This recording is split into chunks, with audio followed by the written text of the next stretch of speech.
Listen Slowly by Thana Lai.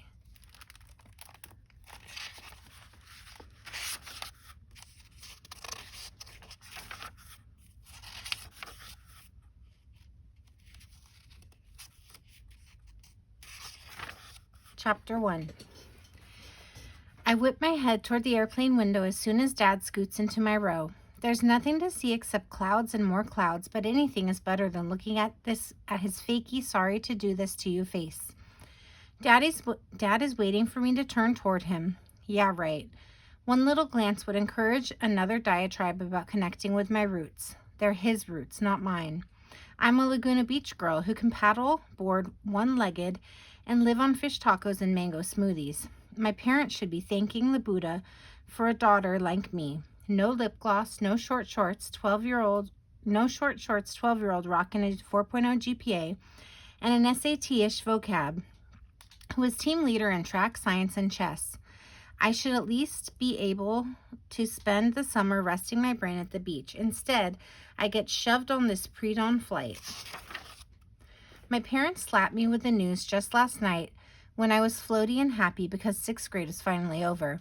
I was thinking summer vacation, sunsets, bonfires, but no.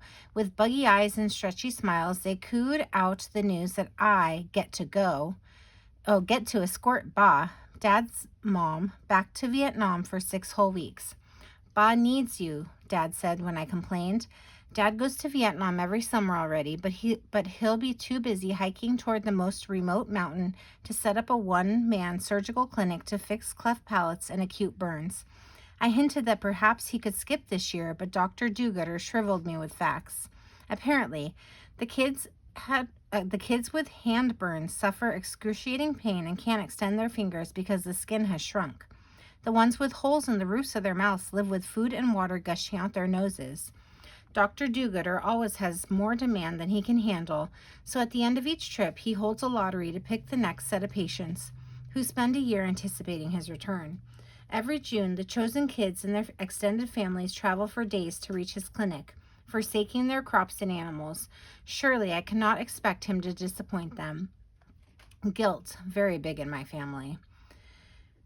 Then it was Mom's turn. She too talked about roots and blood, then continued ad nauseum about accepting what's embedded in one's soul, blah, blah, blah, before letting it drop that much to her regret, she can't go to Vietnam at all.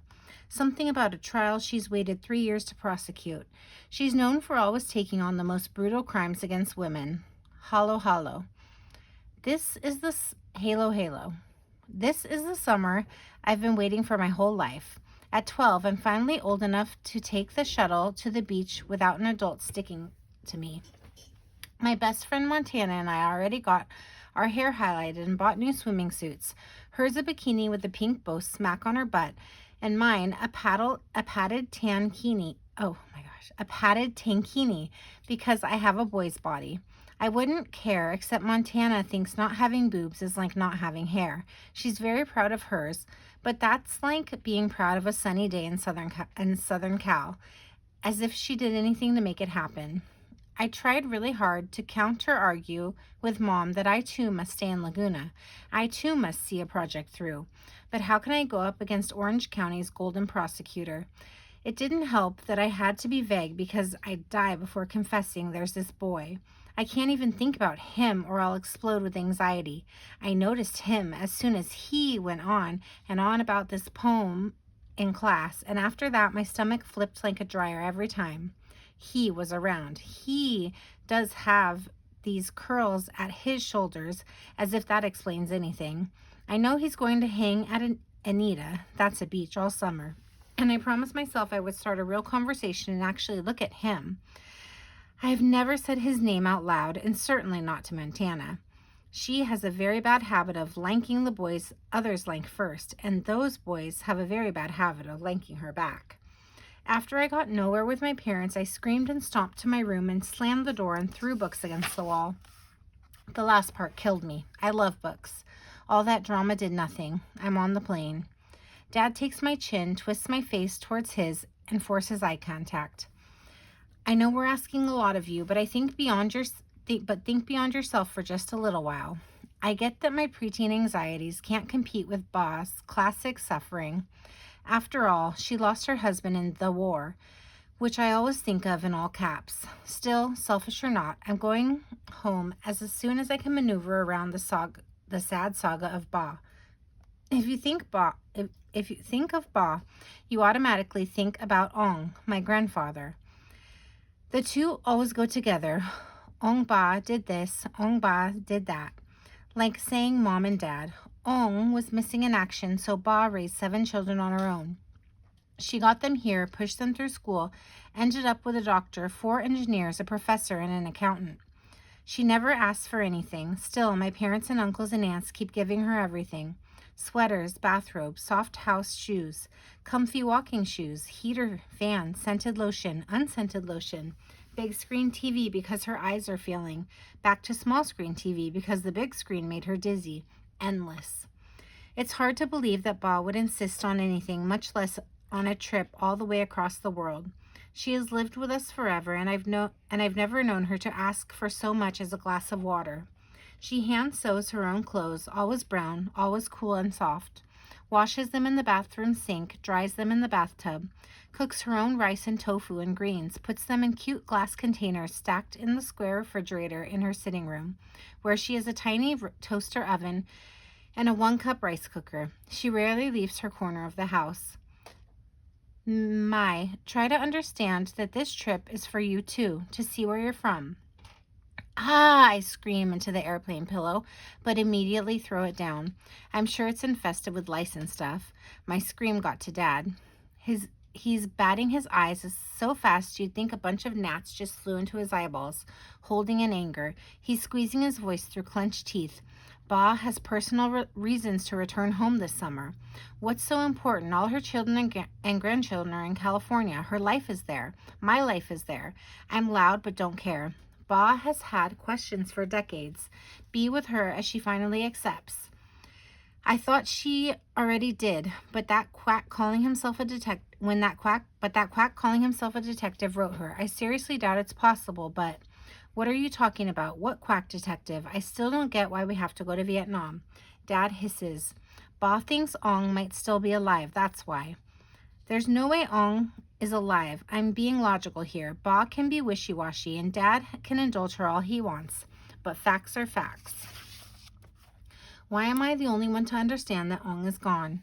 I'm trying to call Dad over to me, but of course, now that I actually want to reason with him, he's at the back of the plane, pressing his index fingers to an elderly passenger's temple to ease nausea.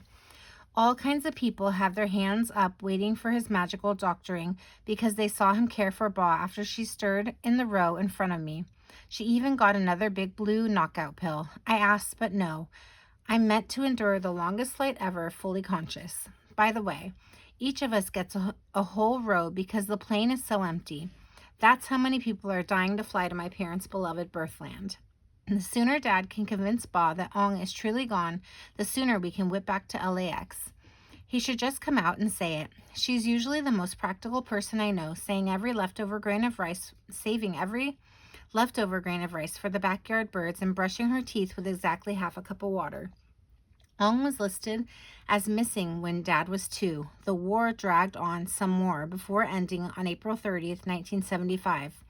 My parents have tattooed that date on my brain. Every year, they still do a ceremony for the day Saigon fell. It's been 35 years still. Solemn faces, solemn faces. I'm shocked they didn't name me April 30th instead of at home, Mia, at school. Believe me, they are still patting each other on the back for that clever flip. Bicultural, they tell me, and beam. I didn't have the heart to tell them I'm unicultural. I will, though, as soon as I land back on surf and sand. Ong has been gone for decades, so long that his youngest child, my dad, now has gray hair. Even if Ong were still alive, and that's a gargantuan if, wouldn't he have found Ba by now? As a man of science, Dad will have to concede to the only rational choice left, sending me and Ba home. Finally, Dad returns. Why aren't you asleep? Did I get a big blue pill? I don't think so. I can't help that my voice does a sassy sing-song. Don't talk like a girl with a runaway tongue. You know better. All I said was, never mind. There's no way Ong is alive. Ba is the one who thinks Ong might be alive, Dad says, a bit exasperated. When I see that quack detective, I'm going to gag him with pills. I can't help but interrupt. I could say so much more, but control. So the detective has to convince Ba that Ong is gone, right? Right. As soon as she accepts that Ong is truly gone, you both can go home. My, I would just like you to be with her until she accepts. All her life, this has been her one wish, to be able to accept his passing. What kind of a family will we be if we deny her that? Oh my God, Dr. Do-Gooder just gave me my ultimate wish. I can just kiss life right now. My heart is bouncing so high that it might bong out of my mouth. I could be at the beach in 3 days, 4 at the latest. We will land in Vietnam. Ong will not be there to greet us. We will cry and light some incense, and then home, home, home. I'm trying not to dance. This is a solemn moment. It's heartbreaking for Ba, Dad says. I didn't know my father to miss him, and I feel guilty that I don't feel something more. All my life, though, I've tried to imagine what it was like for Ba. They had been promised to each other since he was 7 and she was 5. I've always thought the whole thing was so weird. Was that even legal? What if they grew up and really didn't like each other? Not those two. Their parents must have predicted how they'd be. Just then, the rims around his eyes turn pink. For no reason, Dad reaches out and hugs me, smushing my face against his vest with too many pockets. I'm so startled I hug him back, inhaling harsh soap and sour sweat and medicine-y medicine. Just as suddenly, he gets up and goes to his row. I've never thought of this before, but what if Dad went missing? I'd leave for school one day, waving bye, to realize later that was the last time I'd ever see him. The idea shocks me so much I sit numb for a long while. I think I would miss him to the point where my insides would disintegrate and leave a charred hole.